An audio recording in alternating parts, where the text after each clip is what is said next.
형제들아, 사람이 만일 무슨 범죄한 일이 드러나거든 신령한 너희는 온유한 심령으로 그러한 자를 바로잡고 너 자신을 살펴보아 너도 시험을 받을까 두려워하라. 너희가 짐을 서로 지라. 그리하여 그리스도의 법을 성취하라. 만일 누가 아무것도 되지 못하고 된 줄로 생각하면 스스로 속임이라. 각각 자기의 일을 살피라. 그리하면 자랑할 것이 자기에게는 있어도 남에게는 있지 아니하리니 각각 자기의 짐을 질 것이라. 아멘. 네, 우리 앞뒤 좌우로 한번 서로 인사할까요? 네, 반갑습니다. 네, 주님의 이름으로 사랑합니다. 그리고 축복합니다. 네.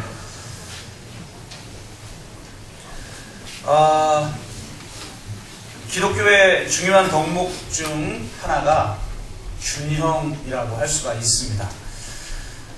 건강하고 아름답고 덕스럽게 살기 위해서는 좌로나 우로나 치우치지 않아야 하고 안의 문제와 밖의 문제를 함께 살펴야 하고 개인의 문제와 사회의 문제를 함께 해결해야 하며 현실과 이상을 조화롭게 붙들어야 합니다. 오늘 본문도 그 균형을 잘 보여주고 있는데요. 각각 자기의 짐을 지라는 이런 명령과 너희가 짐을 서로 지라 라고 하는 상반돼 보이는 것 같은 이 명령 중 어느 한쪽만 강조하지 않고 양자를 아우르고 있다는 것을 알 수가 있습니다. 자신의 짐은 감당하지 못하면서 남의 짐만 지려는 사람은 자기의 삶이 없고 발전도 없고 기쁨도 없는 삶을 살게 되고 남의 짐은 지지 않고 자기 짐만 감당하려는 사람은 자기만 아는 독불장군이 되거나 남을 정죄하는 바리새인이 되기 쉽습니다. 이 두 가지가 함께 균형을 이루어야만 우리가 온전한 삶을 살 수가 있죠. 빌립보서 2장 4절도 동일한 말을 하고 있습니다. 각각 자기 일을 돌볼 뿐더러 또한 각각 다른 사람의 일을 돌보아 나의 기쁨을 충만하게 하라. 이렇게 말하고 있습니다. 본회퍼는 신도의 공동생활이라는 책에서 이렇게 말합니다. 혼자 있을 수 없는 사람은 함께 있는 것을 조심하고 함께 있을 수 없는 사람은 혼자 있는 것을 조심하라. 그러니까 혼자 있을 수 있는 사람이 함께 있을 수 있고 함께 있을 수 있는 사람이 진정으로 혼자 있을 수 있다라고 말하고 있는 것이죠. 기독교는 이런 개인적 영성과 공동체적 혹은 사회적 영성을 모두 강조하고 있고 이 두 가지의 균형을 말하고 있습니다. 어느 한쪽만 강조하다 보면 절름발이 신앙이 되기가 쉽습니다. 영성의 두 가지 측면은 서로를 통해 온전하게 되어지는 것이죠. 저는 이 두 가지 영성 중 좀 더 큰 패러다임으로 이 두 가지 영성을 좀 더 큰 패러다임으로 살펴보기 위해서 성자적 영성과 혁명가적 영성이라는 이름을 좀 붙이기를 원하는데요. 우리 인생에는 혁명가적 영성과 성자적 영성이 모두 필요하고 이 두 가지의 균형을 이룰 때만 온전한 삶을 살 수가 있습니다. 저는 각각 자기의 짐을 지는 영성을 혁명가적 영성이다 이렇게 이름을 붙여보았습니다. 혁명가는 누구에게 의지하지 않고 자신의 길을 스스로 개척합니다. 혁명가에게는 자신에게 문제로 주어진 장애물을 돌파해내는 경향성이 있습니다. 장애물을 디딤돌로 사용하여 자신에게 주어진 문제를 돌파하고 한계를 넘어서는 경향이 있죠. 여러분에게 주어진 장애물이 남들에게 내보이고 싶지 않은 것들이 도리어 디딤돌이 되어 참으로 하나님의 영광을 이루는 그런 날이 있을 줄로 믿습니다. 이걸 믿고 돌파하는 경향이 있는 거죠. 그러니까 혁명가적 영성을 가진 사람들에게는 이 저돌성이 보이는 거예요.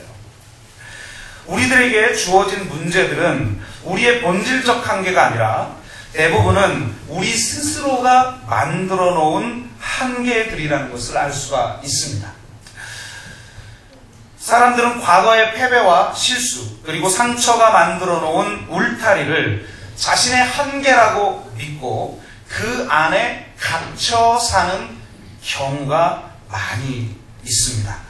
자신의 한계를 좁게 만들어 놓고 그 안에 안주하며 초라하게 살아가는 경우도 많이 있습니다. 나는 이 정도밖에 안 되는 존재야. 이렇게 믿고 살아가는 거죠. 그러니까 이렇게 믿으면 그 한계 이상의 꿈을 절대로 꿀 수가 없게 되고 스스로 그 안에 자신을 가두는 결정과 선택을 하면서 살아가게 된다는 겁니다. 성공적인 삶을 살지 못하는 이유 중 하나는 자신이 그 한계 이상의 삶을 살 수 있는 존재라는 것을 믿지 못하기 때문에 그 정도의 결과만 만들어낼 선택과 결정을 하면서 살기 때문인 거예요. 혁명가는 이런 정신적 울타리를 인정하지 않습니다. 그것을 저돌적으로 돌파하며 자신이 꿈꾸는 원대한 비전의 성취를 위해 달려갑니다.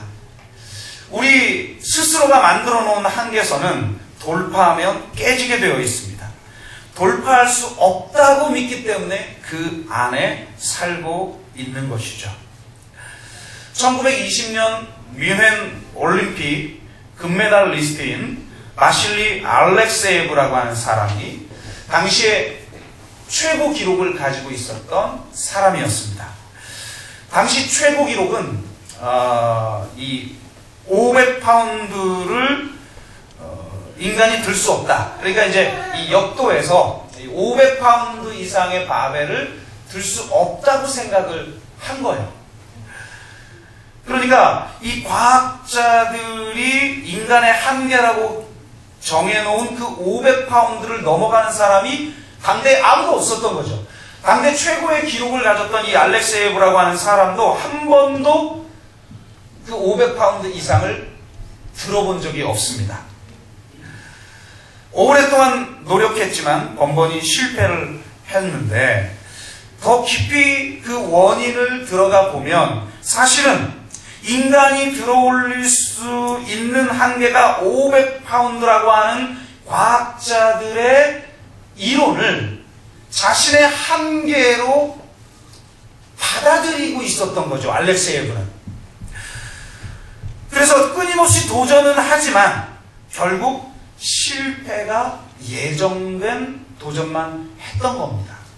뭔가 그 한계선을 돌파해보려고 하는 시도는 끊임없이 하지만 결국 인간은 500파운드 이상 들 수 없다라는 그런 자기 한계 안에 스스로 갇히게 되는 거죠. 그런데 놀라운 것은 올림픽이 있기 직전에 어느 경기에서 그가 이 역도를, 이 바벨을 드는데 1차 시기에 499파운드를 든 거예요. 놀라운 기록, 당대 최고의 기록인 거죠. 그런데 2차에 도전하기 위해서 대기하고 있는데 안내방송이 나오는 겁니다. 1차 시기에 들었던 499파운드가 잘못 측정됐다는 거예요. 그러니까 이 바벨의 무게를 측정하며 세팅을 하는 그런 심판관들이 실수를 한 거죠. 그래서 2차 시기에 다시 바벨의 무게를 쟀더니 1차 시기에 알렉세예브가 성공한 이 무게가 501파운드였던 거예요. 그러니까 한 번도 돌파해보지 못한 걸 자기도 모르게 돌파해버린 거죠. 아니, 더 정확하게 말하면 몰랐기 때문에 돌파한 거예요. 만약에 그 무게가 501파운드인 걸 알았다면 인간은 500파운드 이상을 들 수 없어라고 하는 자기 무의식적인 전제와 한계가 작동을 해서 분명히 실패했을 거예요. 그런데 이건 아직 500파운드가 아니야 라고 생각하면 들어 올렸는데 알고 보니까 501파운드인 거죠. 인간이 500파운드 이상을 들 수가 있구나. 그러니까 인간의 한계선으로 정해놓은 과학자들의 한계가 실수로 깨어져 버린 거예요. 그래서 실수로 결국 인간이 스스로 정해놓은 자기의 한계를 넘어설 수 있다는 사실을 발견하게 된 거예요. 그런데 놀라운 것은 바로 이 한계가 깨어지기 시작하자 1972년 뮌헨 올림픽에 500파운드 이상을 든 사람이 6명이 나옵니다. 그리고 이 알렉세예브는 560파운드로 우승을 합니다. 이게 놀라운 거죠. 인간이 스스로 정해놓은, 하나님이 우리 가운데 놀라운 일을 행하기를 원하시는데도 불구하고 자기 상처와 자기 경험과 자기 실패로 인해서 만들어 놓은 그 한계 안에 갇혀 살아가는 우리들의 모습을 보여주고 있는 거죠. 각각 자기의 짐을 지는 영성을 왜 혁명가적 영성이라고 제가 이름을 붙였냐면, 기독교 영성은 어떠한 한계도 인정하지 않고 문제를 돌파해 나가는 투사적인 면이 있기 때문입니다. 누가 뭐라고 해도 내가 믿고 있는 바를 위해서 목숨을 던질 수 있는 사람들이 바로 혁명가들이죠. 자신이 믿고 있는 바를 위해서 한치의 양보도 하지 않는 사람들이 바로 혁명가들입니다. 그들은 아무리 이 세상이 어둡고 아무리 불가능한 것, 변화가 불가능한 것 같은 상황이라 할지라도 자신이 옳다라고 여기는 그 신념을 버리지 않아요. 혁명가는 자신의 약점과 오류나 형편의 한계에 집중하지 않습니다. 혁명가들은 자신의 신념에 집중하며 그 신념을 이루기 위해 모든 한계들을 돌파해 나아가는 거죠. 문학평론가 김현은 이렇게 말했습니다. 세상에는 두 부류의 사람이 있다. 하나는 나는 항상 옳다고 말하는 사람이며, 다른 하나는 나는 항상 잘못이라고 말하는 사람이다. 앞은 투사이고 뒤의 사람은 종교인과 예술인이다. 나는 항상 옳다고 말하는 사람의 자부심 없이는 싸울 수 없고, 나는 항상 잘못한다고 사유하는 사람의 원죄성 없이는 느낄 수 없다. 참 기가 막힌 말이죠. 혁명가는 누가 뭐라고 해도 자신이 옳다고 믿는 바에 목숨을 던지는 사람들인 것입니다. 그런데 자기의 짐을 지는 것을 굳이 혁명가의 영성이라고 부르는 또 다른 이유는, 혁명가는 자기의 짐을 질 때 개인의 유익을 위해서 지지 않기 때문입니다. 혁명가의 신념은 자기 한 개인의 성공이나 가정에 주어지는 축복을 위한 삶이 아닙니다. 혁명가는 나라를 위해서 목숨을 겁니다.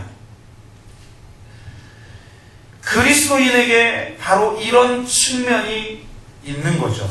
우리가 져야 할 짐은 자신의 왕국을 건설하기 위함이 아니요 오직 하나님의 나라를 건설하기 위한 실천적인 삶인 것입니다. 우리의 영성을 혁명가적 영성이라고 부르는 이유는, 우리가 짐을 지는 이유가 하나님 나라를 위해서 자신의 전부를 바치기 위함이기 때문이고, 하나님 나라의 가치를 철저히 따르기 위함이기 때문입니다. 혁명가로서 최고의 찬사를 받는 사람이 체게바라죠. 체게바라가 가장 위대한 이유는 그가 권력에 대한 욕망을 버렸다는 것입니다. 거의 모든 혁명가나 투사들은 혁명이 성공하면 권력의 단맛에 빠져 권력을 향유하죠. 그런데 체게바라는 여러분 아시듯이 카스트로와 함께 쿠바 혁명에 성공하지만 아내와 자식에게 어떠한 재산도 남기지 않고 모든 권한을 카스트로에게 넘기고서 자신은 볼리비아 밀림으로 들어가죠.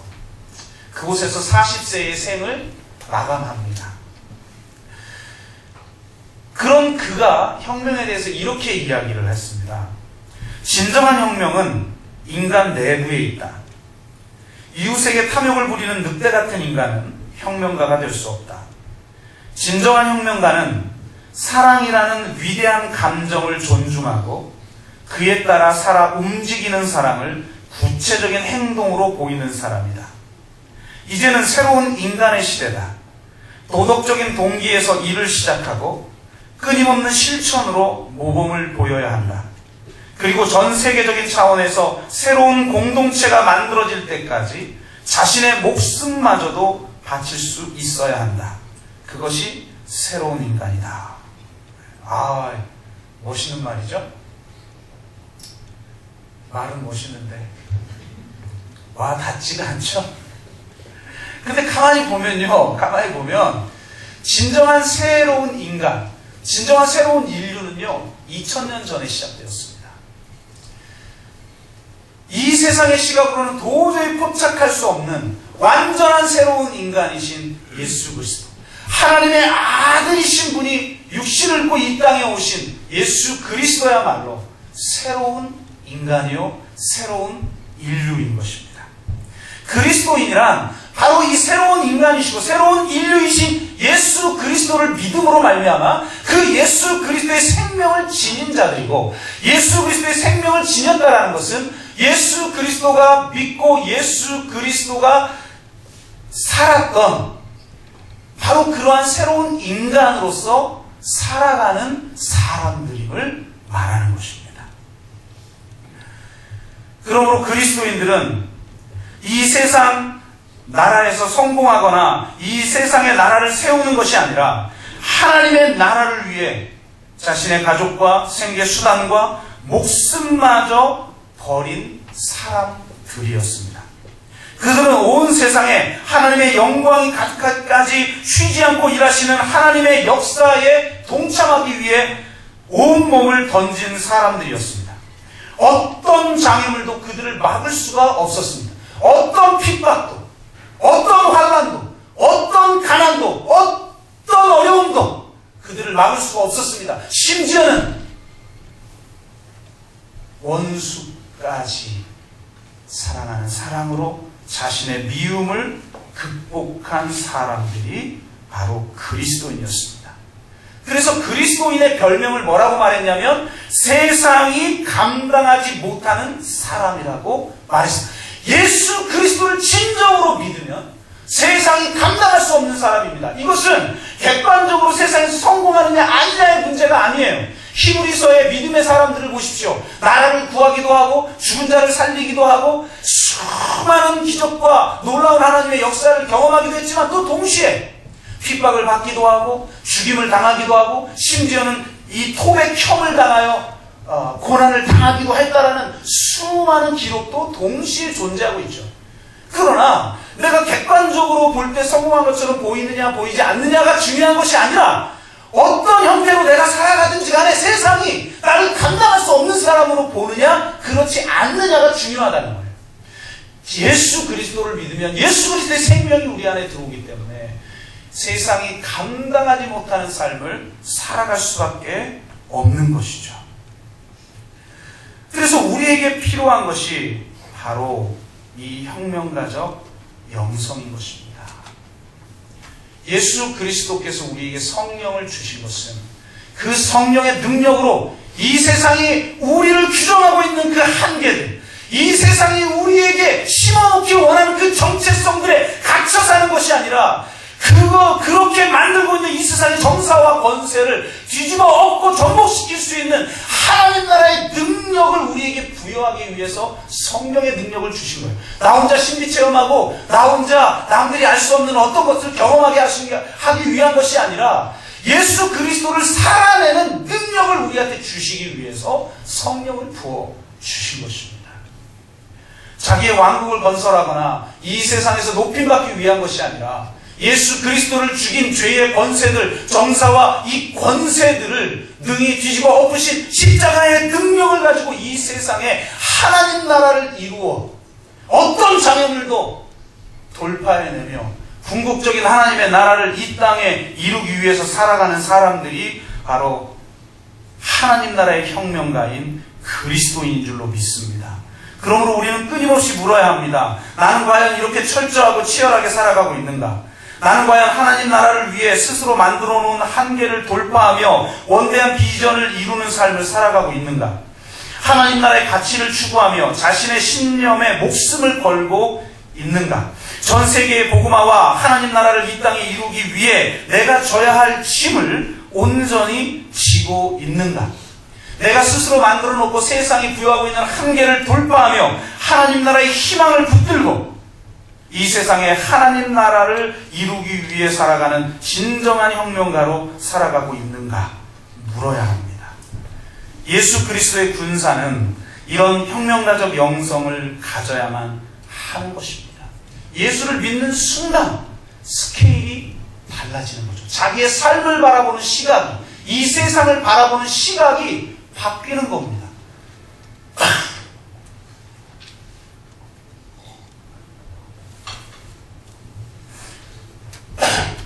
여러분 모두 한계를 인정하지 않고 믿음으로 돌파하는 영성을 가지시기를 주의 이름으로 축복합니다.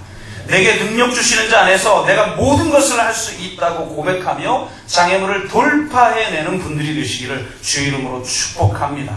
내 개인의 삶과 가족의 생존을 넘어 하나님 나라의 혁명에 투신하시기를 바랍니다. 여러분 모두가 이런 투사가 되기를 주의 이름으로 축복합니다. 그런데 본문은 이런 영성만을 말하고 있지 않다는 거죠. 본문은 서로의 짐을 지라고 말합니다.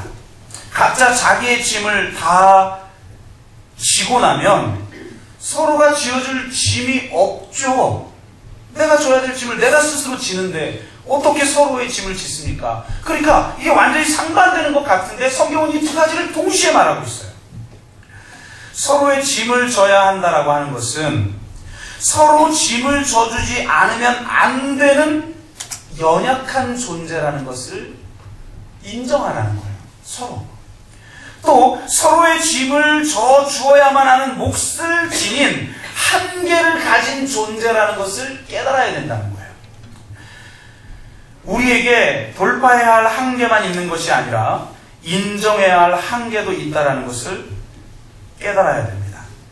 우리 스스로 만들어 놓은 한계, 그래서 하나님께서 우리 가운데에서 놀라운 일을 행할 가능성을 미리 차단해버리는 이 잘못된 한계만 있는 것이 아니라 하나님이 우리에게 주신 본질적 한계라는 것도 존재한다는 겁니다. 내가 만들어 놓은 한계는 돌파해야 하겠지만 하나님이 만들어 놓으신 한계는 인정하고 받아들여야 합니다. 우리에게 가장 중요한 지혜 중에 하나가 뭐냐? 나에게 있는 지금 이 한계가 돌파해야 할 한계냐, 인정해야 될 한계냐를 분별할 수 있는 지혜. 보세요. 하나님이 선악과를 만들어 놓고 이 선악과를 따먹으면 정령 죽으리라고 말씀하시고 선악과 따먹는 걸 금지하셨어요. 그런데 사단은 뭐라고 유혹을 합니까? 그건 돌파해야 될 한계선이라는 거예요. 너희가 신과 같이 될까봐 그거 금지해 놓은 거라고 유혹하는 거예요. 그러니까 여기 유혹에 넘어간 인간이 이 금지 명령은 돌파해야 될 한계선이라고 착각한 거죠. 그래서 결국 선악과를 따먹은 거예요. 이것이 인간의 죄가 아니겠어요? 그러니까 가장 이 무서운 게 뭐냐? 인정해야 될 한계선을 돌파해야 될 한계선으로 오해하는 거예요. 이 한계선은 우리가 받아들일 때 은혜가 되는 한계선입니다. 우리가 그 한계선을 받아들일 때 진정한 인간이 되고 내 자신이 나답게 되어질 수 있기 때문에 하나님이 허락하신 은혜로서의 한계선이라는 거예요. 여러분이 어떤 경우에는 어떤 한계와 이렇게 싸우는데 패배하는 때가 있어요. 두 가지 이유가 있죠. 하나는 우리가 연약하기 때문에. 그래서 우리가 성령에 사로잡혀야 되는 거예요. 이 죄에 우리는 끊임없이 패배해요. 오호라 나는 공고한 자로다. 이 사망의 몸에서 누가 나를 건져내랴. 이렇게 외칠 수밖에 없거든요. 그러면 그럴 수밖에 없어 하고 죄를 승인하라는 게 아니죠. 결국은 내가 할 수 없는 일을 예수 그리스도께서 십자가에서 이루셨고 예수 그리스도께서 십자가에서 이루신 것을 우리 가운데 현실화시키는 분이 성령이신 거죠. 우리가 성령의 능력을 받으면 우리가 할 수 없는 일을 능히 할 수 있게 된다는 거예요. 도저히 사랑할 수 없는 사람 사랑하게 만들고 용서할 수 없는 사람 용서하게 만들고 아무것도 없음에도 불구하고 나누게 만들고 내 힘은 아무리 미약하지만 이 거대한 정사와 권세와 그 당당하게 나가서 선지자적 그런 역할을 감당하게 만들고 그렇게 하시는 분이 성령의 능력이죠. 그런데 어떤 영역은 내가 참 진짜 아무리 싸워도 안 되는 영역이 있는데 그 영역은 하나님이 내가 나답게 살도록 하시기 위해서 허락하신 은혜로운 한계선일 때가 있다는 거예요.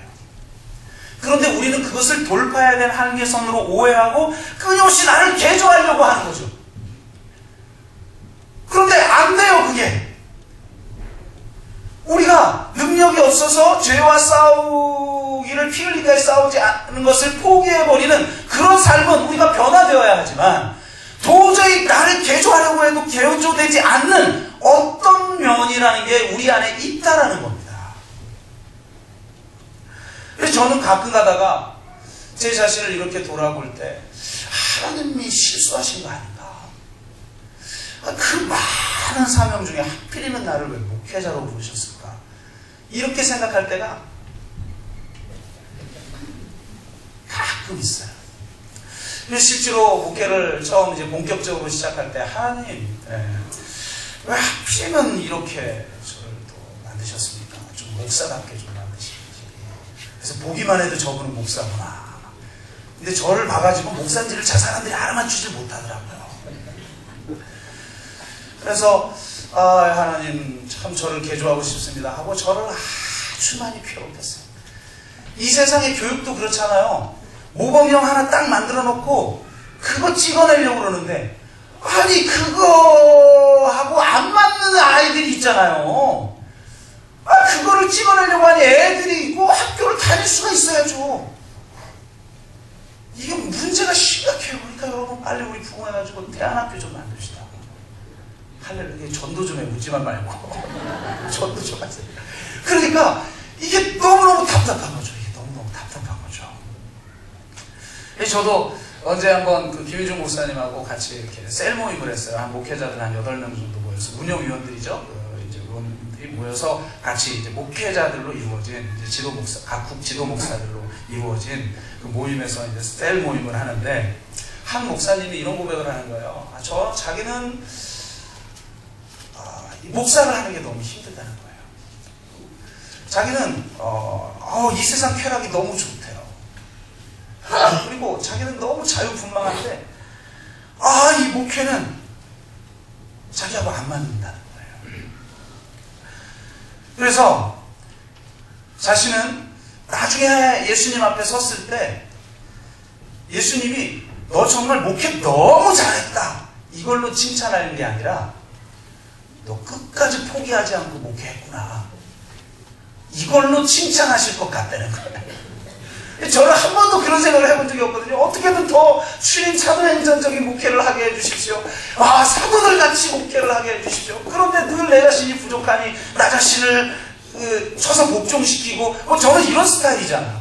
그러니까 그런 생각을 해본 적이 없는데 이분이 그렇게 얘기하니까 야 저렇게 생각할 수도 있겠다. 그리고 진짜 하나님이 그것만으로도 축복하실 수도 있겠다. 이런 생각을 하려는 찰나 그 말을 듣고 계시던 김인중 목사님이 내가 볼 땐 이도영 목사가 더 힘들 것 같은데 이렇게 얘기하는 거예요. 그래서 제가 뒷골이 딱 어디서 여자를 모셔야 될 것 같은데 이렇게 목회를 하고 있으니 얼마나 힘들겠소 이러는 거예요. 그래서 내가 얼마나 이거 됩니까? 한편으로는 욕인 것 같고 한편으로는 또 칭찬인 것 같고 저런 스타일인데도 정말 목회 열심히 하고 잘하고 있지 않냐. 그러니까 헛소리 하지 말고 열심히 해. 이런 말처럼 들리기도 하고 좋게 해석해서 그러니까 그렇게 여겨지게 만드는 내 안에 어떤 것들을 바꾸고 싶은 거죠 자꾸. 그런데 주님을 알면 알수록 그냥 주님은 내 모습 그대로를 받으시더라는 거예요. 나에게 주어지는 한계가 나의 나다움을 결정하게 만든다는 겁니다. 만약 그 한계들이 없다면 우리 모두 다 똑같은 사람이죠. 다 예수님이거나 다 베드로거나 다 다 바울이거나 다 체계바라죠. 하나님은 그런 복제품 만들기를 원하시지 아니하시고 여러분이 여러분답게 살기를 원하시는 줄로 믿습니다. 우리 자신답게 하는 이 한계선을 가지고 있기 때문에 우리 모두는 사실은 모자란 사람들입니다. 근데 바로 이 모자람이 은혜인 것입니다. 이 모자람이 나의 나됨을 만들기 때문입니다. 그러므로 이 모자람을 받아들이셔야 합니다. 모자람은 돌파해야 할 한계선이 아니라 은혜로서의 한계선입니다. 그런데 많은 사람들은 이것을 인정하고 싶어 하지 않습니다. 이런 한계선을 마냥 불공평하다고 느끼기만 합니다. 불공평하게 느껴지니까 받아들이고 싶어 하지 않고 오직 불평만 하게 되는 거죠. 하지만 불공평하게 느껴지는 이 모자람이야말로 진정한 은혜라는 사실을 깨달을 때 자기답게 살 수 있고 기뻐할 수 있고 감사하며 살 수가 있죠.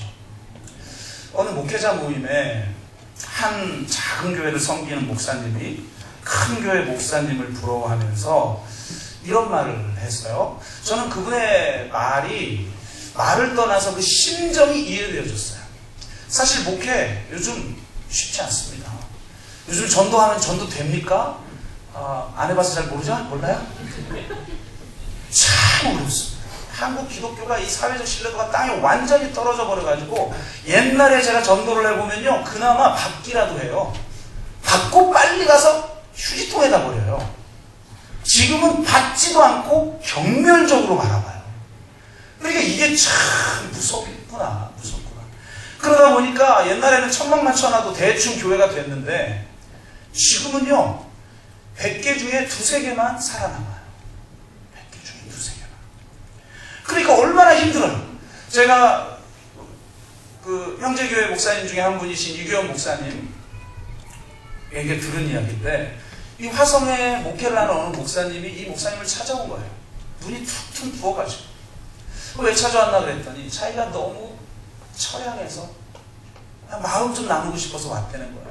성공적인 목회를 하시는 분이니까 내 마음을 좀 받아달라 하면서 왔는데 왜 그런가 봤더니 그날 교회차를 운전하고 가는데요. 그냥 정신없이 운전을 하고 있었는데 자기가 정신을 딱 차리고 보니까 자기가 호수로 직행하고 있더라는 거예요. 그러니까 이래서 목회를 한 뭐하나 5년이 지나도 10년이 지나도 변화되지 않는 것 같은 이 상황에서 나는 너무 못나 보이고 내가 목회를 하지 말았어야 된다고 생각만 들고 차라리 죽는 게 낫지 않나 하고 자기도 모르게 호수를 향해서 자기가 운전을 하고 있더라는 거예요. 근데 정신을 번쩍 차려보니까 호수 바로 앞에. 그래서 브레이크를 밟아서 겨우 사는 거죠. 그러니까 자기가 이렇게 자신의 목숨까지 끊으려고 할 정도로 피폐해지었다는 걸 깨달으니까 더 처량한 거죠. 그러니까 그 호수 앞에 세워놓고 그냥 너무 울기만 하는. 그러다가 이 목사님하고 평소에 잘 교제를 했었기 때문에 오셔서 자기가 오늘 이랬다라고 얘기했다라는 걸 같이 나눈 적이 있어요. 그러니까 참 쉽지 않은 거죠. 여러분도 그렇죠. 뭐 좀 살아보려고 열심히 일하는데도 상황이 안 풀리고 뭐 좀 자영업을 시작해보려고 하는데 요즘 뭐 자영업 다 막 똑같은 교회가 그러고 보니까 교회도 자영업 같은 거네. 100개 중에 한두 개 빼고는 뭐 지금 다 망해요. 자영업이. 이런 나라가 없어요. 자영업 퍼센테이지가 이렇게 높은 나라가 다 할 게 없으니까 다 떡볶이, 다 통닭, 치킨, 뭐 다 저기 뭐지 핸드폰 가게 또 뭐가 있죠? 근데 다 망하잖아요. 그 심정이 이해되어지는 거예요. 그러니까 이 작은 교회 목사님이 큰 교회 목사들을 부러워하면서 이렇게 이야기를 하시는 거예요. 분명히 하나님은 공평하신데 왜 우리는 이 모양이지? 혹시 하나님은 불공평하신 거 아니야? 이렇게 농담으로 하는데 그 농담에 비애가 묻어 있잖아요. 참. 근데 우스갯소리로 했기 때문에 저도 이제 그 옆에 그 얘기를 듣다가 제가 우스갯소리로 이렇게 이야기했어요.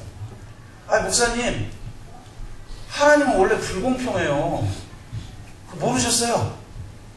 제가 이랬더니 갑자기 저를 이상한 눈으로 쳐다보더라고요. 여러분, 착각하시면 안 됩니다. 하나님은 불공평합니다. 하나님이 불공평하기 때문에 우리가 은혜를 누리는 겁니다. 하나님이 공평하다면 내가 노력한 만큼의 보상만 받을 수 있습니다. 그런데 하나님은 불공평하기 때문에 내가 노력하여서 도저히 얻을 수 없는 것까지 우리에게 주시는 거예요. 그 불공평 때문에 우리가 은혜를 누리는 겁니다. 로마서 4장 4절에서 7절까지 이렇게 말하고 있죠.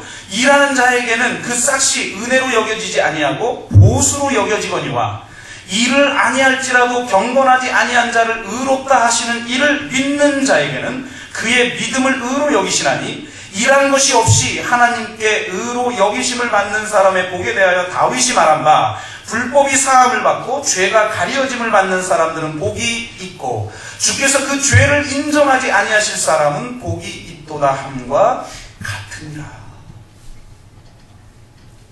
하나님이 공평하다면 우리는 우리가 노력한 것에 대한 보상만 받을 수 있습니다. 그런데 하나님은 불공평하시기 때문에 내가 일하지 아니하고 내가 경건하지 아니하는데도 우리에게 구원의 선물을 주시고 하나님 나라의 축복을 주시는 분이라는 거예요. 불공평하기 때문에 우리에게 은혜를 주시는 것입니다. 그 은혜를 경험하고 나면 악과는 우리가 싸워야 되고 이 세상이 그리스도인들을 마음껏 규정하고 있는 그 규정과 우리가 싸워야 되고 이 세상의 수많은 상처와 아픔과 그 죽음을 만들어내는 정사와 권세와 우리가 싸워야 하지만 나의 나됨을 만들어내는 이 모자람, 그것은 불공평한 것처럼 여겨지지만 그 불공평이 은혜임을 깨닫게 되는 거죠. 십자가의 은혜를 경험한 사람들은 자신의 모자람, 자신의 한계가 편안하게 받아들여지는 겁니다. 이런 불공평을 성경은 명확하게 이야기하죠. 마태복음 20장 포도원 주인의 비유를 보세요. 아침 9시, 12시, 오후 3시, 오후 5시에 온 그 사람들을 그냥 다 품꾼으로 채용을 하죠. 그리고 나서 6시에 품삯을 줄 때 다 똑같이 줘요. 그러니까 일찍 와서 일한 사람들이 하나님 앞에, 그 포도원 주인한테 불평을 이야기하죠. 불공평하다 이거. 쟤들한테 지금 한 달란트를 줬으면 1시간이 5시에 온 사람 1시간 일했으면 나는 지금 9시에 왔으니까 9시간을 일했으니까 9달란트를 줘야 맞지 않냐. 그게 공평한 거 아니냐. 이렇게 따져요. 그랬더니 포도원 품꾼이 뭐라고 그래요? 내 것을 가지고 내 뜻대로 할 것이 아니냐. 내가 선함으로 내가 악하게 보느냐. 바로 이 하나님의 선하심이 우리에게 구원을 가져왔고 이 선하심이 지금 나를 창조하셨어요. 그래서 그냥 저는 그냥 이대로 살래요. 저희가 딴 목사같이 되게 해달라고 요구하지 마셔요. 나는 이대로 살다 줄게 그냥.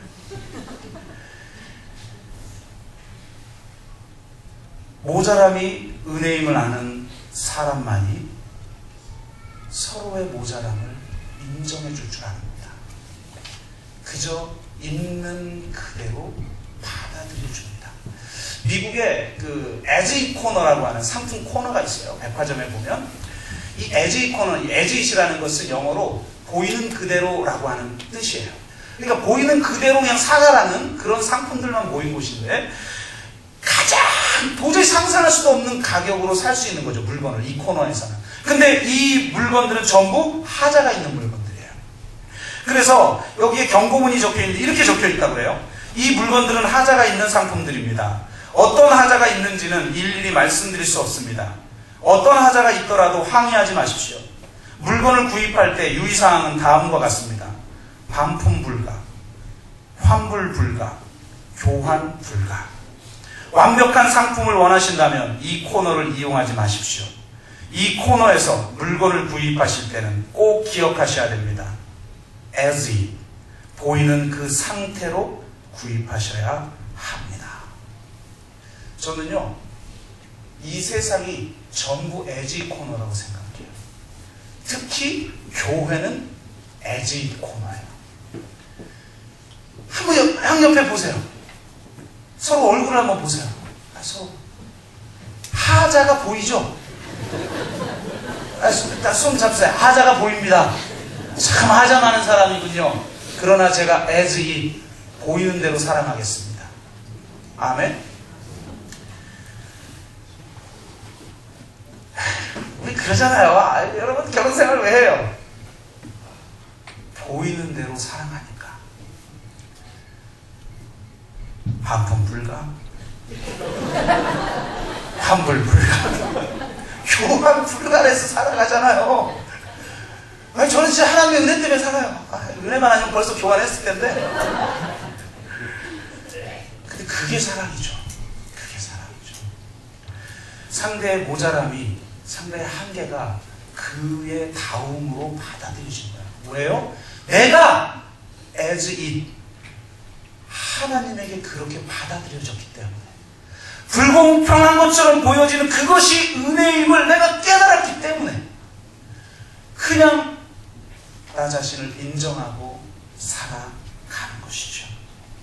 그런 사람만이 자신을 꾸미지 않고 자신을 감추지 않고 자신의 약점을 그대로 드러냅니다. 그래서 자신의 약점을 메우려고 하는 지체의 도움을 기쁨으로 받습니다. 역으로 자신의 한계를 인정하는 사람만이 진정한 도움을 줄 수 있습니다. 앞서 말했던 김현의 말을 여러분 다시 기억할 필요가 있어요. 세상에는 두 부류의 사람이 있다. 하나는 나는 항상 옳다고 말하는 사람이며 다른 하나는 나는 항상 잘못이라고 말하는 사람이다. 앞은 투사이고 뒤의 사람은 종교인과 예술입니다. 나는 항상 옳다고 말하는 사람의 자부심 없이는 싸울 수 없고 나는 항상 잘못한다고 사유하는 사람의 원죄성 없이는 느낄 수 없다. 이 하나님의 불공평함, 이 하나님의 은혜를 경험한 사람만이 느낄 수 있습니다. 느낄 수 있는 사람만이 공감할 수 있고 공감하는 사람만이 섬길 수가 있습니다. 그러므로 진정으로 서로의 짐을 질 수 있는 사람이 되기 위해서는 바로 이 하나님의 은혜를 경험해야 될 줄로 믿습니다. 말씀을 맺습니다. 주님은 우리에게 두 가지 영성을 동시에 허락하셨고 선물로 주셨고 또한 요구하십니다. 우리는 혁명가적 영성을 가져야 됩니다. 각자 자기의 짐을 져야 합니다. 그 짐은 내 유익을 위해서 지는 짐이 아니라 이 땅에 하나님의 나라를 이루기 위해서 져야 하는 짐입니다. 우리는 이 땅에 하나님 나라를 이루기 위해서 싸우는 혁명가로 부름을 받았습니다. 어떤 한계도 인정하지 않고 하나님이 임하시면 능치 못할 일이 없다라고 믿고 여러분 이 세상의 정사와 권세와 싸워 나가시는 분들이 되시기를 주 이름으로 축복합니다. 동시에 여러분의 한계, 여러분의 모자람이 곧 은혜임을 여러분 반드시 깨달으시길 바랍니다. 혁명가적 영성이 있는 사람은 저돌성이 있습니다. 그래서 매력적으로 보입니다. 성자적 영성이 있는 사람들은 수용성이 있습니다. 그래서 편안하게 보입니다. 여러분 모두에게 이 두 가지가 함께 있길 원합니다. 그 저돌성과 같은 매력성을 가지시고 그 수용성이 넘치는 편안함이 보이는 분들 되시길 주의 이름으로 축원합니다. 우리가 함께 같이 기도하겠습니다.